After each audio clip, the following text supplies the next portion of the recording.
Bismillahirrahmanirrahim. Kulan wacan oo wanaagsan daawadayaal halka aad naga daawanaysaan waa channelka Xogta Media. Waxaad ku soo dhawaataan warbixin gaar ah oo aan diradda ku saari doono waxa ay Soomaaliya ku xasuusan doonto sanadkii dhamaaday ee 2021.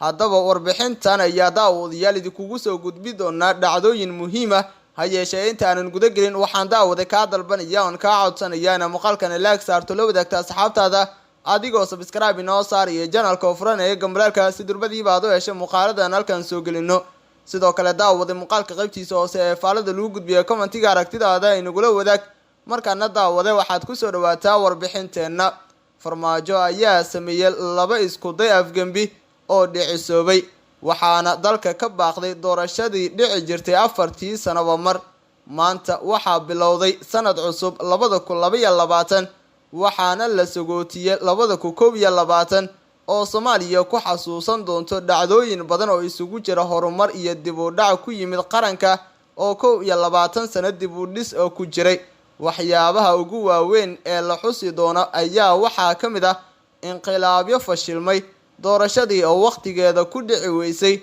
dilal qaraxyo dagaalo iyo mudaxleedkii farmaajo oo dhamaaday January 31 2021 General Galal ayaa lagu dilay isaga iyo dad kale oo badan weerar lagu qaaday Hotel Afrique oo ku yaala magaalada caasimadda Muqdisho isla bishan January Mareykanka ayaa ciidankiisa kala baxay dalka ka hor inta uusan Donald Trump madaxweynihii hore ee dalka Mareykanka faaruujin aqalka cad February 8 waxaa idlaaday mudaxleedkii farmaajo iyadoo aan la dooran madaxweynihii bedeli lahaa March 10 Cali Mahdi oo dalka madaxweyne ka soo noqday 1991 ilaa 1997 ayaa ku dhintay isbitaal ku yaala dalka Nairobi oo caasimadda dalka Kenya kadib markii uu ku dhacay xanuunka safmarka ee COVID-19 ama coronavirus Abriil 12 golaha shacabka ayaa muddo kordhin sharci darro ah oo 2 sano u sameeyay farmaajo kaas oo ka dhashay colaad sababtay in magaalada Muqdisho 60,000 ilaa 100,000 oo qof ka barakacaan July 29 doorashada aqalka sare ayaa dalka ka bilaabatay waxaana kuraastii ugu horeysay oo 4 gaaray lagu doortay Kismaayo kuwaas oo Jubbaland matalaya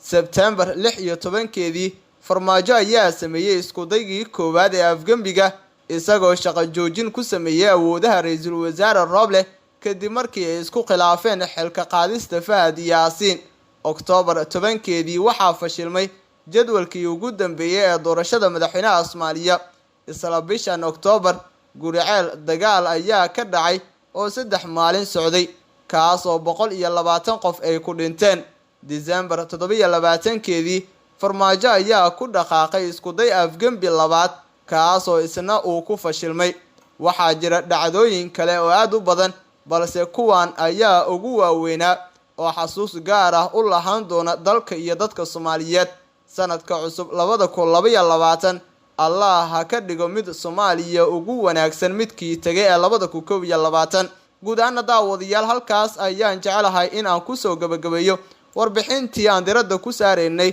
waxa ay Soomaaliya ku xasuusan doonto sanadkii dhamaaday ee 2021 haddii aad daawatay warbixintan isla markaana aad ka heshay daawade muuqaalkan like inoo saar subscribe inoo saar channelka oo fura gambalka si durbadiiba aad u hesho muuqaaladan halkan soo gelino sidoo kale daawada muuqaalka qaybtiisa hoose ee faalada lagu gudbiyo commentiga aragtidaada inagula wadaag tan iyo warbixintan mid la cayna inta dib isugu kulmi doonana daawadayaal nabadgelyo